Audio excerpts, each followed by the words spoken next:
Keeping the family farm or any valuable asset in the family can be tricky if the right steps aren't taken to protect your estate when you're no longer able to make decisions on your own. And without an estate plan or will, the family farm and other assets might end up in the wrong hands. Since the pandemic, a 2021 Caring.com survey revealed that more younger adults, those 18 to 34, have created estate plans during the pandemic than middle-aged adults.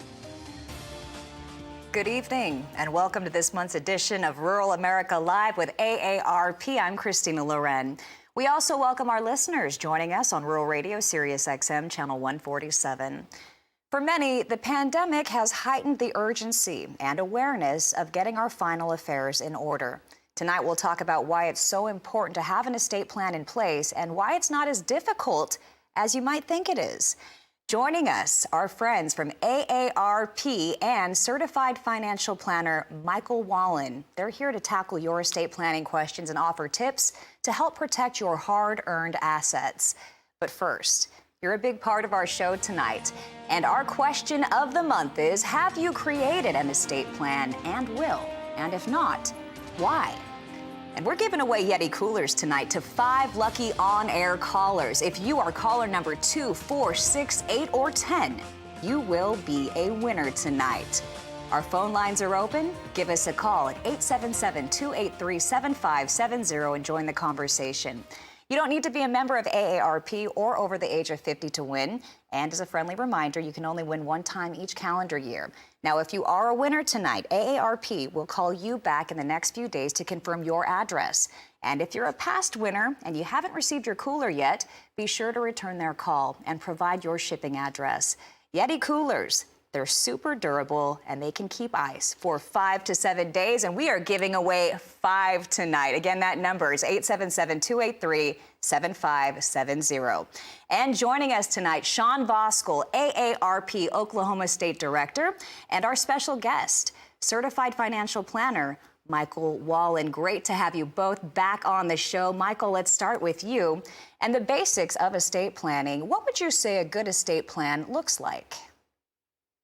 Hi, Christina and Sean. It's great to be back on the show with y'all tonight as well. And to answer your question, Christina, there are 6 must-haves in estate planning to make certain all of our assets are transferred seamlessly to our heirs upon our death, but also including provisions allowing our family members to access or control our assets should we become unable to do so for ourselves. And I'll share the 6 must-haves now, but we will discuss some of these in more detail later in the show. And the first one I would mention that our listeners or viewers tonight should look at is, number 1, wills and trusts. Number 2, you need a durable power of attorney for financial transactions. Number 3, beneficiary designations. And I could do a whole show on mishaps of people excluding or not getting their beneficiary designations right and creating havoc for their family later on. Number 4 is a letter of intent. Number 5, healthcare power of attorney. And finally, number 6, the one that is too often overlooked, and that is guardianship designations. Well, we have so much to talk about. And it's a very timely subject as well. And Michael, I know that our viewers, they have a number of questions on this topic, but what do you want to focus on when we talk about what's timely right now in particular? Yes, Christina, there are lots of things to talk about on tonight's show, but the 3 main areas are, number 1, developing and maintaining a succession plan for ownership and management of the farm. Number 2, planning for retirement plan accounts and life insurance needs for the farm as a closely held business. And number 3, premarital agreements and protection of interest in the farm as a closely held business. Now, there have been some tax discussions with the current change in administration, which may affect farmers and the enterprises they've built. We will discuss some of those items and some basic tax IRS rules as they apply to these scenarios. And for good measure, we can't leave out the impact of COVID. Absolutely not. And yeah, you're right. These are some items that have just hit the news recently as well. So people are going to have some questions. Sean, want to welcome you back. You are a fan favorite around here.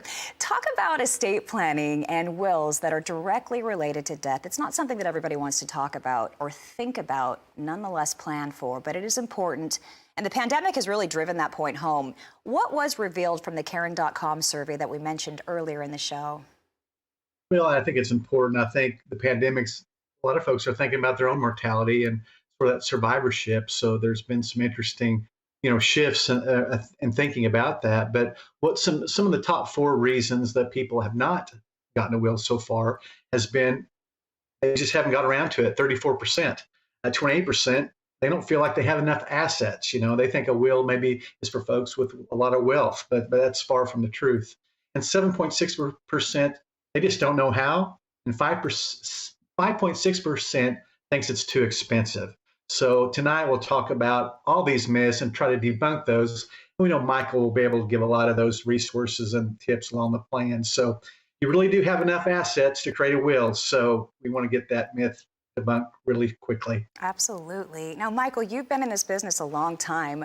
What are some of the common excuses that you hear as to why people don't move very quickly on documenting their final wishes? And what is at risk if you don't have an estate plan or will at the time of death? Well, I think Sean hit one right there. We often hear it's too expensive. And my answer to that is no, excess taxation is too expensive. And so, to sit down with a comparable planning attorney and sitting and looking at what your desires are and where you want your estate to be transferred to, that may cost you a couple of $1,000s. But if you don't properly do it and you don't put the asset protection around your estate, you're talking about tens of thousands, if not more, based upon the size of your estate. So it's not too expensive. It's too expensive not to do it.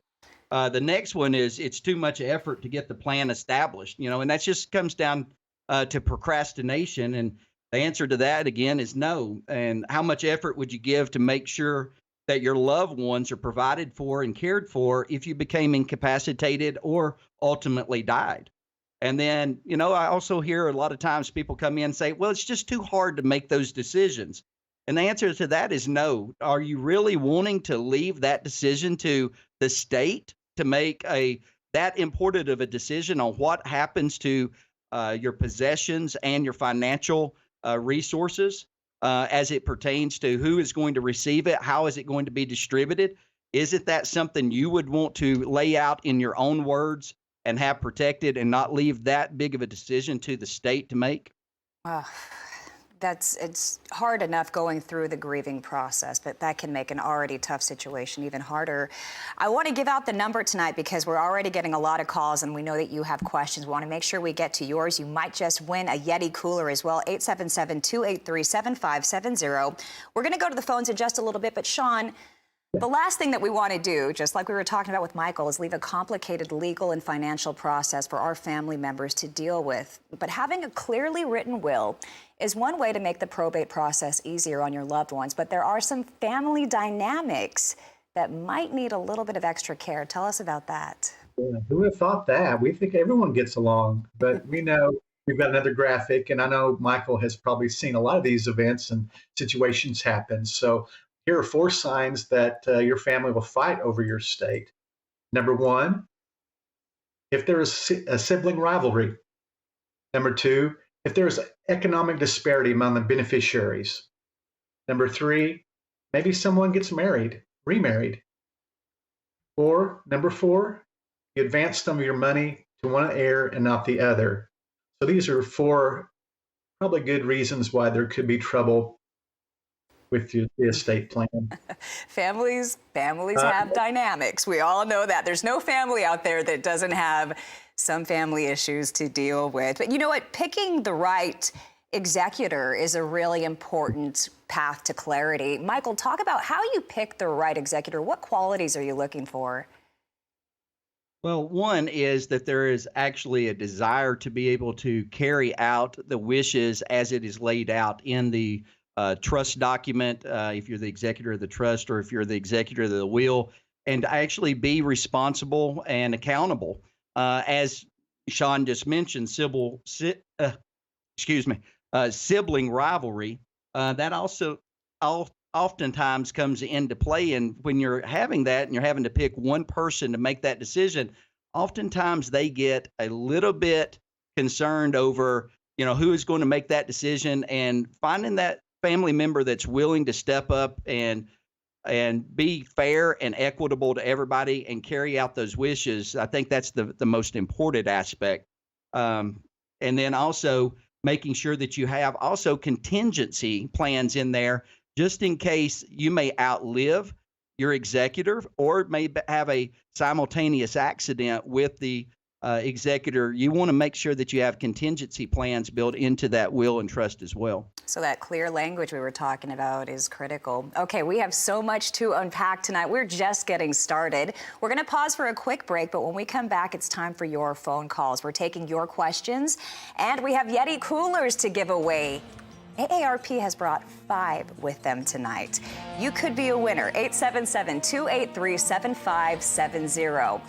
Do you have an estate plan? Let us know. Maybe you have a question about how you can best protect those that you care for in a will or trust. Give us a call tonight, 877-283-7570. More Rural America Live with AARP right after this.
Welcome back to Rural America Live with AARP. Each year that slips by without creating a will or estate plan increases the risk that your hard-earned money and valuables will end up in the wrong place. Tonight, the experts from AARP are with us to answer your questions about getting your final affairs in order. Do you have a will or trust? And if not, why? Maybe you have a story to share with others about why it's so important. If so, we want you to join the conversation tonight, and you might just win. We're giving away 5 Yeti coolers to callers number 2, 4, 6, 8, and 10. So pick up the phone. The lines are open. Give us a call, 877-283-7570. Join the conversation. And joining us once again, AARP Oklahoma State Director Sean Voskuhl, and our special guest tonight, Certified Financial Planner Michael Wallen. He's also a member of the Financial Planning Association. I know we have callers waiting, and we will get to the phones quickly, but first, Sean, you have a list of life events that should trigger the need to update your estate plan or push you toward establishing one in the first place. You bet, Christine. We think there's 5 events that may lead you to want to revisit your trust or will, and I know Michael probably has a few more to add, but Let's talk about those 5 events that may alert you. You may need to make sure that and understand your will and trust are living, breathing documents. So updating those every so often. But these 5 life events we think are important for you to make those adjustments. If you walk down the aisle a first time or the second time, and maybe if you go down the aisle too many more times, there may not be any assets left, but that's a good reason to revisit your will and trust. If you've started a new family, so if there's a new addition, you've adopted someone, that's a good reason to revisit. The departed, you're outliving those you've named in your own document. That's another reason to make adjustments. And if there's a sickness, that may be another reason to go back and look and adjust it. And number 5, the change in the size of your operation. If you've acquired more land, equipment, or animals, you want to make sure that's accounted for in your will or trust. Okay. Really appreciate you always thinking about our rural American viewers out there. It's so important that they have a voice and they have people looking out for them. AARP does such a great job of that. All right, it's time to go to the phones. We have lots of callers with great questions and comments. Leading us off tonight, Deborah of Michigan. Thanks for joining us, Deborah. Go right ahead. Yes, I have a question. I'm single, no kids. I do have a beneficiary for my IRA, but do I need a will or a trust? Well, the first thing, and that's a great question, I'm glad you brought that up this evening. When we start talking about financial instruments, when you look at the different contract law versus state law, contract law supersedes state law. So if you do have a beneficiary on your IRA, and you pass away, it is going to transfer without a will needed or a trust document needed. The only issue that you would have is in the event that if you needed to go into a nursing home or facility care, at that time, transferring that asset over may be beneficial to have it into an estate planning document, but just transferring it through the process of death, state law, will be superseded by contract law, and you would not need to have those additional documents. All right. Thank you, Deborah, for that call. Next up, our first winner tonight. Mark joins us from Pennsylvania. Congratulations, the proud owner of a Yeti cooler. Go right ahead with your question. Yes. As far as a will goes, if you have 2 beneficiaries, would it be wiser to have the one in charge of it that lives within the state that you do versus one that lives maybe 1,000 miles away to make it easier for that person to get it accomplished, to get your estate settled? Well, Mark, that's a great question and great scenario there. I would say if the beneficiary or the heir that is living close enough to you has the ability to facilitate the needs of the executor role of the trust or the will, then by all means you could use them. But if in the event that that person is not willing or does not have the capacity to be able to handle it, you can always remember that you can use an external executor. It doesn't have to be a family member. It doesn't have to be a close friend. There are professional services that also provide executorship to carry out the wishes of a will or a trust, and you can utilize those services as well. But if you do have an individual that lives close, it will always make it more convenient in handling the necessary needs versus somebody that may be 1,000 miles away. All right, and that leaves a line open for you and a chance to win a Yeti cooler. 877-283-7570 is the number to call. We are going to Iowa. John joins us. Thanks for joining the conversation, John. Go right ahead.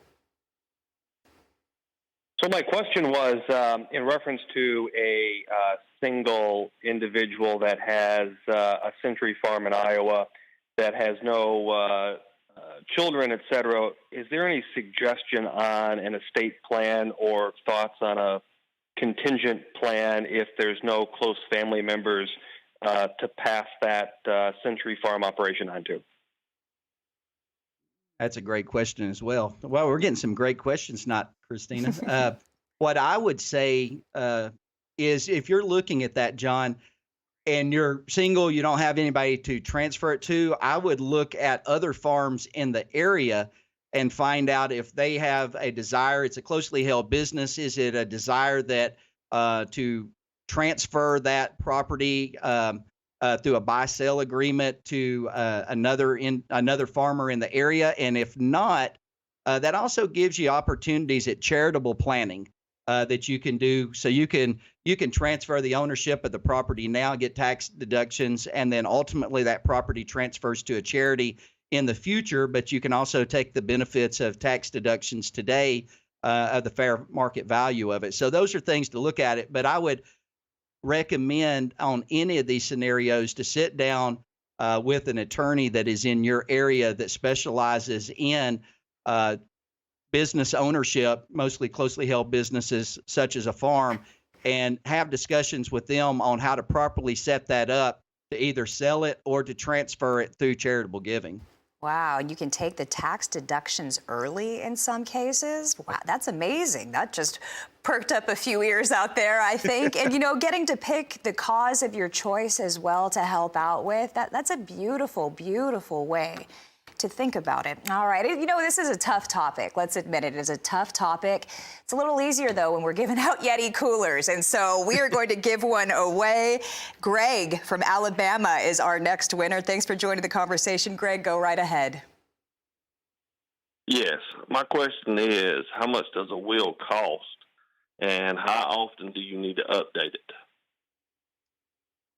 Greg, most of the time, if you sit down with an attorney and you have a will done, and it's a simple will or even an holographic will that is just being notarized, because you can complete a will on your own as long as it's properly signed by two witnesses, and it will stand in most states. You'd have to check in Alabama on holographic wills and their validity. But for a lot of states, you have the ability to do that. But to answer your question, a will may run you somewhere between $100 and $250 to have set up. Most of the time, attorneys will do that as a package and really cover those 6 items that we mentioned earlier in the show, which is setting up a will, a trust. And a trust is, a little bit bigger platform as a legal document. It's going to give you the asset protection, not just identifying where things to be transferred. A will is a probated item. A trust is not a probated item. So that's something to keep in consideration as well. And then also making sure that you have those power of attorneys and health directives that are critical in the event that you come incapacitated to make sure that your possessions and your financial assets are transferred to whom you want them to go to. But most of the time you can sit down with an attorney. And I know in our personal practice, if we did a complete set for an individual, we're between $2,000 and $3,000 if it is a full, complete platform, but it could be as little as $150 to $200 just, for the necessary documents. Okay, 877-283-7570, and that's peace of mind that you're paying for as well. Sean, we know that it's not just items of monetary value that need to be considered here. For example, a final letter to your loved ones can really help to ease the pain of the grieving process. What should we think about including when it comes to that final letter? Well, I think just sharing what's on your heart and acknowledging the people that are around you that are extra special and those treasure moments that you've had in your lifetime. But also, it's probably a good time to also maybe address an apology if there's some issues there or forgiveness within the family. Of course, all this would be great to resolve before your death, but a letter that you provide to your heirs with some of those principles, I think would be a treasured document for them to have and help you in the process too. Yeah, and it's something that can be passed down throughout the family as well, a priceless document. Okay, we're going to go back to the phones. Debbie from Mississippi is up next. Thanks for joining us, Debbie. Go right ahead.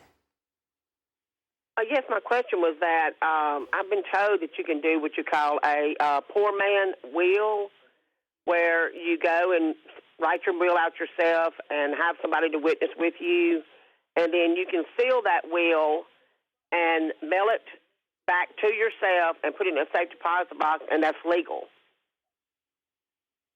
Yes, and that was as I was talking about earlier. I referenced it as an holographic will, and you would want to check in your state to make sure that it is a legal document and it is allowed in your state, because every state has the ability to dictate their own rules as it comes to those estate planning documents. And so you just want to make sure. But I would go as far as saying I'd make sure I had two witnesses, typically non-family members, and then send that back, through that process. But check with an attorney in your area that is knowledgeable in the estate planning documents, and they will give you an answer on that. And I think that you would find that to be a functional way of being able to identify your needs or your wants or wishes as it transfers. But one thing that I would suggest, if you are going to create your own document, make sure that you have a residual clause in any of those, because as you start naming items, remember, you'll still be accumulating things in the future, and you don't want an insufficient will that transfers part of your estate but not all of your estate. So make sure that you have a residual clause that kind of sweeps all of the additional assets that you may not have or specifically identified, so that they are transferred as well. Okay, and that leaves a line open for you tonight, 877-283-7570. We still have Yeti coolers to give away. And our next caller is a winner. Terry from Florida joins the conversation. Go right ahead, Terry. Yes, good evening. Part of my question has already been answered. However, let's assume that you have a fair amount of assets. Do you recommend having a will and a trust? Well, absolutely. I've always referred to a trust document as that vault that you put all of those treasured possessions in, that does not have a beneficiary designation on it or a TOD or a POD, because, again, those items automatically transfer, and it's called a simultaneous transfer of assets. So the last breath that the owner breathes is the first breath that the beneficiary breathes, when there is a beneficiary TOD or POD designation on those assets. But we have a lot of other assets as well, such as it could be a closely held business as the farm. It could be property such as a car or a home or maybe a vacation home. And those items go into a trust. And a trust, what it does is, because it is not a probatable item, it gives privacy to that owner as they transfer those assets to their loved ones. If you transfer only through a will, the will is a probated item, and that will become a part of public record. So anybody that lives in your area could actually go down to the probate court, pull out the files, and see all the assets that you transferred to the loved ones. So I often talk to my clients about utilizing properly a trust document to give security and privacy to their estate as they're transferring. All right. Clearly there are a lot of questions on this topic out there, and AARP has actually created the ultimate guide to estate planning to help people take the right steps. Sean, talk about some of the online tools that are available to people of all ages. Yeah, well, and it's important. These are a lot of great questions out here, and we've got links to several of those. If you go to aarp.org/AARP Live, so we've put a lot of links to these resources. But we've got a great retirement tool guide that helps you through the process of retirement, as well as Social Security calculators. But as we talked about earlier, how to write a letter to your loved ones, what happens to your debt when you die, the ultimate estate planning kit. And let me tell you what, that one's a great document. I went through it a couple of days ago, and that'll help you as you make those steps going forward with your family. So again, there's lots of documents. Just go to aarp.org/AARP Live, and we have a lot of guides and resources and calculators that can help you through the process. Yeah, it's all there in one convenient location as well. A wealth of resources. Yeah, we love that. Okay, we are going to go back to the phones. We have Terry from Ohio joining us this time. Thanks for joining us, Terry. Go right ahead. Hello. Hi. My question. Hello. Hello. Go right ahead, My Terry. question. Okay, thank you. My question is, if you have a will already made up, is it still important to have a non-probate clause attached to your house deed and any other assets that you may have, your bank accounts, a car title, etc., so that you know that that's where those things are going? I don't know what takes precedence, the will, or do you need one of these non-probate clauses? Thank you. Yeah, and actually, Terry, that's, you have stumped me on that one. That is more of a specific to the state of Ohio. If you have certain documents that you would be able to add. Now, what that sounds like is you're talking about a non-probate that the state of Ohio has allowed those specific documents to work as proxies of a trust. Because what you're describing there, typically people assign those items over into a trust to be able to avoid probate and then transfer the ownership through there. But that one, I'm just not, I'm not versed in what that state law may be. So I would recommend that reach out to the local attorney, whoever set that up for you originally, and find out, make sure there's not been any modifications or changes at the state legislature level that would modify that document. But I don't have a good answer for you on that one. I'm sorry. I think you gave her a lot of great resources to check with right there. And you know what? I think that it's important that she does check. This is so important. That's why we're here tonight. We want to make sure that it's all crystal clear so that your family doesn't have a financial burden, a tax burden that they just don't need. 877-283-7570 is the number to call and join our conversation. We're going to go back to the phones, but I want to kind of stick with that vein for a moment because it's difficult to predict how legislation might change in 2 years, nonetheless 10 years. Is there a general way to pass on our assets in a way that can minimize the tax burden on our loved ones, Michael? Yeah, and you know, right now with the current administration change, during the campaign process, and there was some discussions around two major changes that could affect our farmers in America today, and one is the estate tax provision, where up until this point, we've been able to have about $23.4 million for a married couple to be able to exclude. There's discussions about that going all the way back to $3.5 million. And so that is a huge amount of additional assets that would be identified as taxable in transfer. The other part of that that comes into play is stepped up in basis, and it makes using these legal documents so much more important in getting them set up. And one legal document that could help protect against some of the step up in basis if that law changes is a family limited partnership. And if you're a farmer and or have a closely held business and you're wanting to transfer and keep that property or that business in your estate or in your family, you definitely need to sit down with an attorney in your area and explore the ability to use a family limited partnership and start gifting ownership of that property today over to that next heir.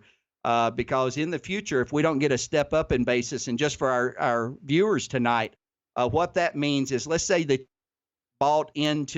bought a house, and we'll just use that as a common sample there, or example. If you bought a home for $100,000 and that's your cost basis, and ultimately that house grows to a value of $400,000, and upon your death, you transfer that to your children. Under current law, they get a step up in basis to fair market value at your date of death or 9 months later, whichever one is more favorable to them. And that they would now have a cost basis of $400,000.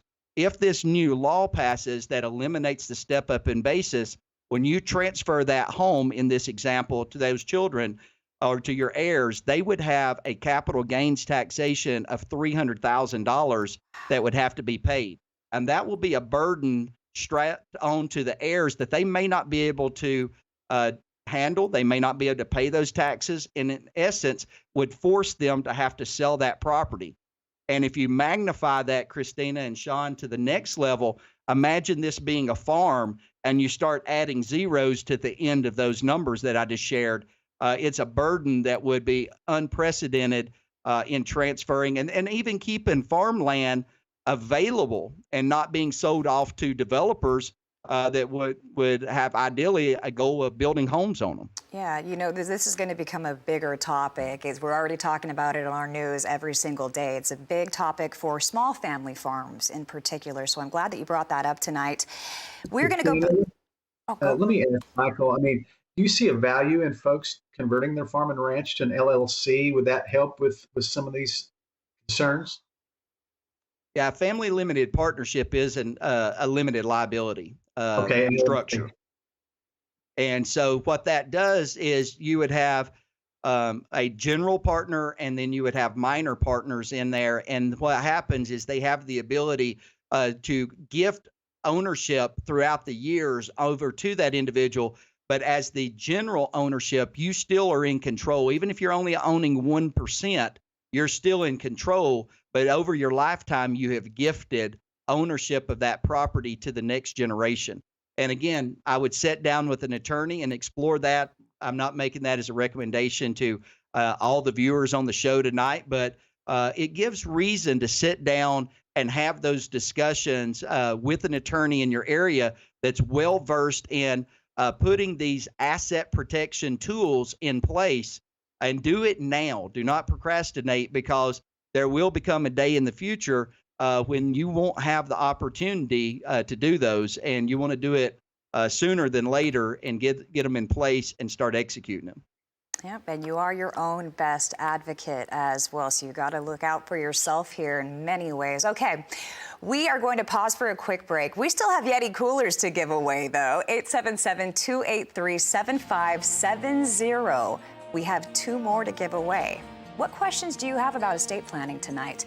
Maybe you've been reluctant to create a will or an estate plan. Let us know why.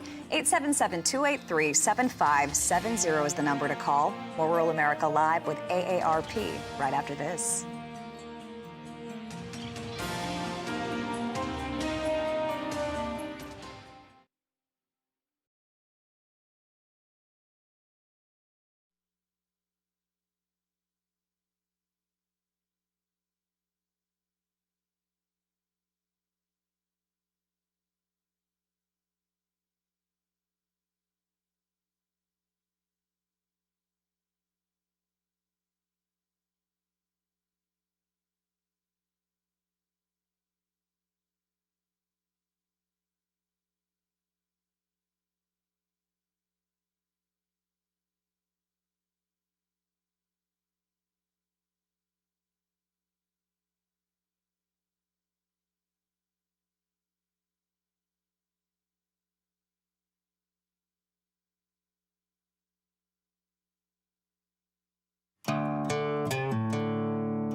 Stay alert.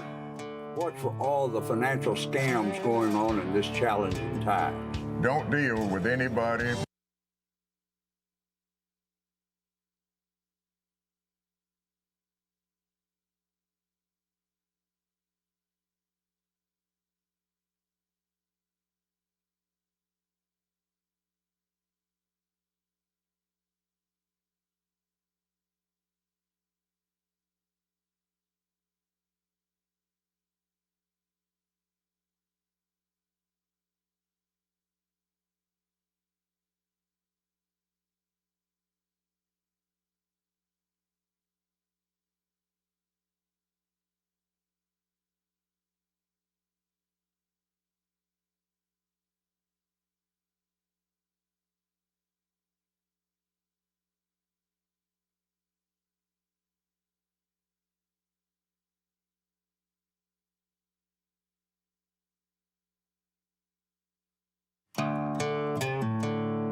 Stay alert. Watch for all the financial scams going on in this challenging time. Don't deal with anybody but a trusted family member or a business associate, banker, lawyer, financial advisor. It's way too easy to get caught up in today's unreliable information and enticing offers. Make sure you know who you're dealing with in these troubled times. This is good advice. Listen. The Oak Ridge boys are looking out for you. Welcome back to Rural America Live with AARP. We still have 2 Yeti coolers to give away, so we're going to go straight to the phones. I'll give you the number one more time. We still have time for your question, 877-283-7570. Next up is our next winner. Anita from Texas joins the conversation. Congratulations, Anita. Go right ahead. Yes, I'm kind of reluctant to finish the will because we have 4 children, but one of them we don't want to leave anything to for unspoken reasons. And I was wondering if there was a way that we could do that and it stand up in court.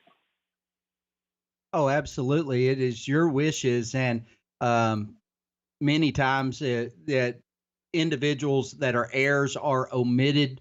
And it could be because the assets going to them would be detrimental to their own personal abilities. Also, sometimes you give heirs living benefits and you want to be able to make things equal. And so your other heirs may be receiving the assets transferred through the will because you gave a living benefit to one of the heirs while they were living. So again, that's what Sean was referring to early on. But anytime that you have a split in having those discussions, I highly recommend that you have a family meeting. And even if the heir that is not going to be receiving doesn't wish to participate in a family meeting, have the other siblings there and go ahead and share with them your wishes, your desires, and explain to them the reasoning. And then also, Sean mentioned leaving a letter of intent. In the event that you're going to omit one of your heirs, you may want to write down a letter of intent, the reason why you are omitting them, and provide a copy of that to the others so that in the event, if there is a discrepancy, in the event there's legal action tendered after your death, they would have a document written directly from you for the reasoning why you omitted them from any of the transferring of your assets or your estate. You are not obligated to leave your estate to any of your family members. You can leave it to friends, charities, anybody of your choice. It's completely at your discretion. Okay, thank you for that call. We appreciate it, Anita. Next up, James from North Carolina joins the conversation. Go right ahead, James. I would like to know, how old do you need to be to start estate planning? That is a great question. I would say that the moment you start accumulation of assets, you have a desire that those are going to be transferred based upon your wishes.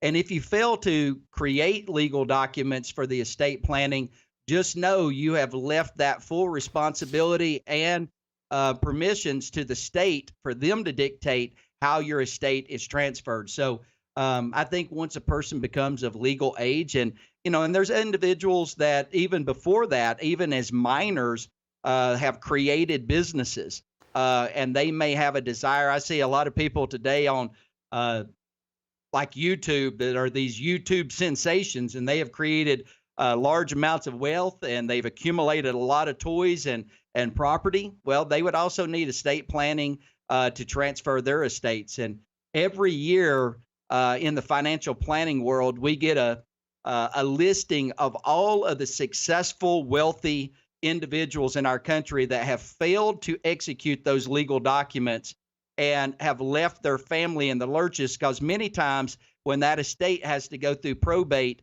that's not a 1 week or 2 week process. On these large estates, you're talking years for those assets to be cleared, and that can be to the detriment and a burden of the family. So you need to start early, make sure that it's kept up, review it annually or as life events change in your life, and just make sure that it is kept up to date, because again, it's your final wishes that you're leaving instructions to how to distribute those assets.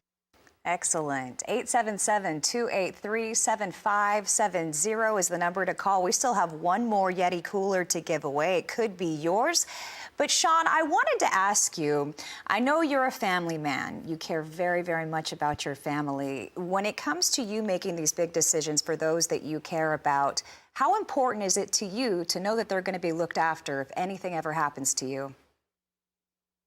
Well, I think for me, that's priority number one. And early on, once I got married, I met with an attorney, and I think there were 6 documents. I think Michael went through several of them with advance directive, wills, trust, just to, I do still have some farming operations, so I wanted to make sure that was clear. And then having a couple of daughters, I went in and made some more adjustments. So, I think definitely it's a peace of mind. You want to make sure your loved ones are taken care of if something happens to you, and you don't want them to go through any headaches or any unnecessary burdens through it's tough enough if someone passes away, but dealing with all the business in hand afterwards could be crippling for families. So it's a way to make that easier, and gives you a peace of mind, and also making sure that the assets you have are going to where you want it to go and to who you want it to go to. Absolutely. And, for those of us who do have kids, guardianship is so important. Yeah. Michael, talk about why that needs to be distinguished.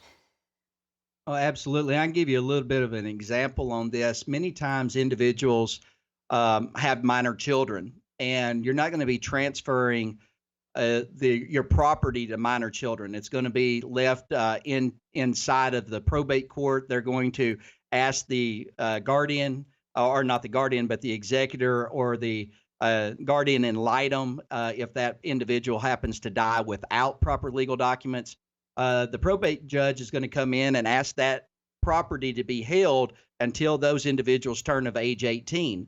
Well, imagine the burden that's put on the family there if that those assets are not able to be transferred to provide the care. And so not only do you want the estate value to be transferred effectively and efficiently to the ones you love, but you've got to identify who do you want taking care of your children. And you can't just say, okay, well, my brother or my sister or my family member they would go and live with them. You've got to consider from the children's perspective as well.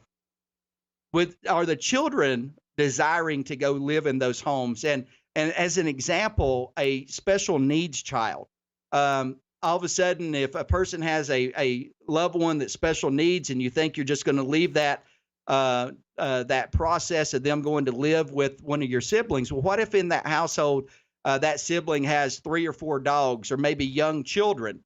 That may not be an environment now that is the same as what your special needs child is accustomed to. And so not only are you not considering them, but you're putting them into an environment that could be very detrimental to them and their physical health, just thinking, well, I'm just going to ask my family member to take care of that responsibility in my early demise. So you've really got to put a lot of thought into that guardianship of your loved ones and have an open discussion and make sure that all parties are in agreement, and the environment that your family member would be going into is very close to the environment they're familiar with today, because there's enough changes taking place at the time of a loss of a loved one not to be changing the overall chemistry and environment, the ecosystem that family member's been living in. Wow, what an eye-opener there. And even when you brought up the fact that you want to look out guardianship-wise financially for your little ones as well, to make sure that they have, whoever you're leaving them with, has the financial ability to properly take care of them. So important, some things that we just didn't think about. Okay, we're going to go back to the phones. Our next caller is a winner. It is Mike from West Virginia. Congratulations. Go right ahead. Yes, hi. So if you have a living will prepared and you unfortunately pass away, how would a beneficiary get the documents or whatever was needed to, get everything completed?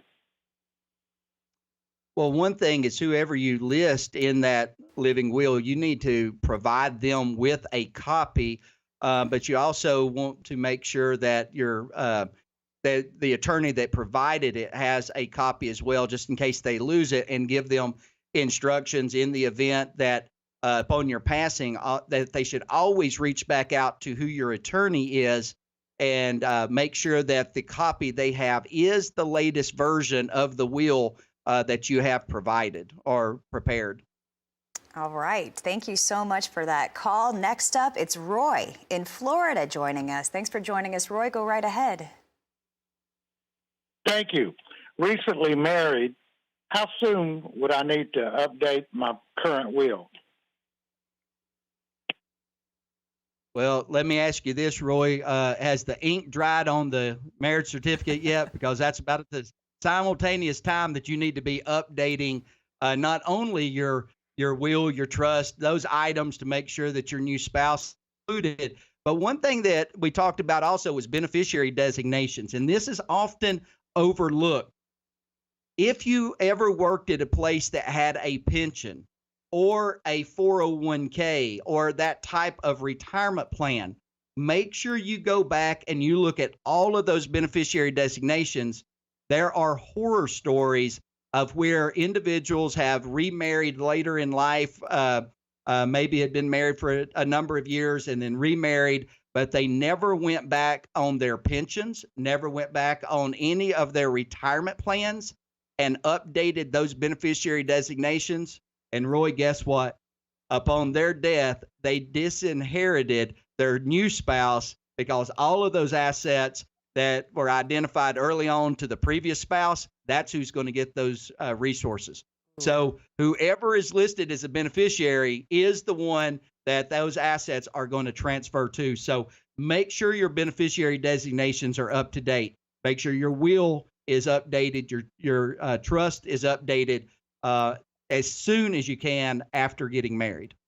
All right, and you have a new asset, a brand new cooler. Congratulations to you, Roy. Lyle from Nebraska joins the conversation now. Thanks for joining us, Lyle. Go right ahead. Yes, I'm widowed, and I have several relatives that would like to be my power of attorney, but how do I know I'm picking the right one? Because if I got in a car accident and they send me to the rest home to recuperate, 9 times out of 10, you never get out of the rest home. And I just want to make sure that I pick somebody that doesn't put me in a rest home and forget about me. Well, Lyle, one of the things that you may want to do is make that by committee and pick 3 of your family members and have it to be a 2 out of 3 must sign off, if not unanimous, to make a decision on your behalf. It doesn't have to just be one individual, but if you do have a situation where you don't have one individual very specific that you want, do it by committee. You know, Michael, what would you say to someone who thinks the family, they can just work it out on their own? They'll figure it all out on their own. Well, I would say that you're now including the state as the only decision maker, and that is a terrible, terrible situation that you're leaving the family in. Because again, if you do not have these legal documents and your estate is probated, and it takes a period of time to close out from the probate judge's opinion any creditors that has a claim against your estate. And then, of course, how you may have passed away, you may have created additional creditors, whether it's from an accident or a health situation that may have incurred medical expenses. You could be creating additional debt and creditors against your estate. And when something like this happens, you've got ongoing needs. You've got monthly bills, you've got food, all of those things that we need to survive off of. And if you tie an estate up for a period of time, it could be very detrimental to your family. So it is not a fair deal for your loved ones to procrastinate and fail to spend 2 to 3 hours with an attorney to properly get your estate set up. It pays dividends, and it's going to save tens of thousands of dollars potentially against your estate in the future by asset protection and reduction of taxation.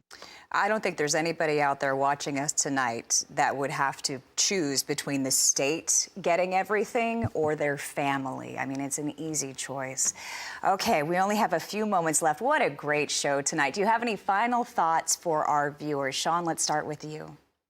Well, hey, just so you know, and we heard last night that the IRS has extended tax filing till May 17th.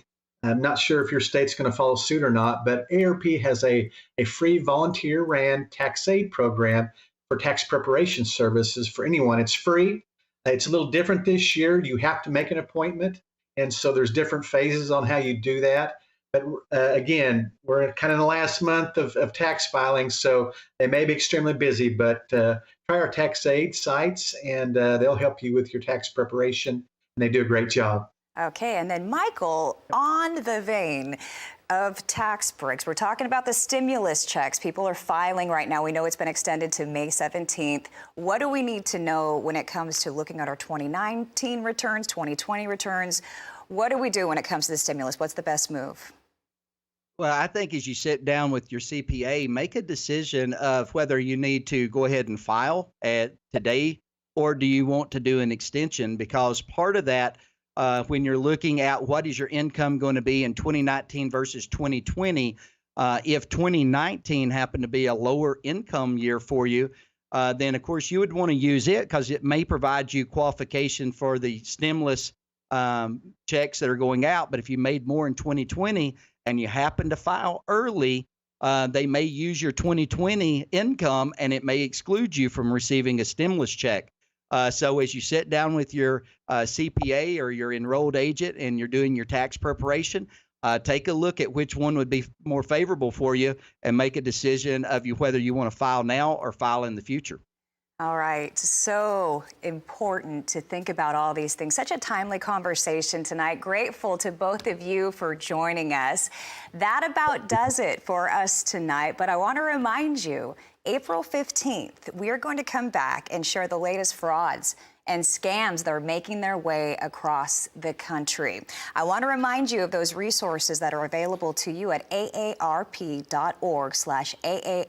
Live. Everything you need to know about estate planning, they're going to point you in the right direction. All the resources are listed right there. It's plain as day, and you can get your questions answered and start thinking about your loved ones. It's going to give you peace of mind as well. I want to thank you all for joining us tonight. Really appreciate you. Every third Thursday of the month, AARP comes to town. And I haven't seen 1 month yet when they didn't bring a fantastic giveaway. aarp.org/AARP Live for more resources. And I want you to write this number down so you can make sure and get your question answered next time. 877-283-7570. A little leg up on the competition. Thanks for joining us. Wishing you and your family a beautifully blessed evening.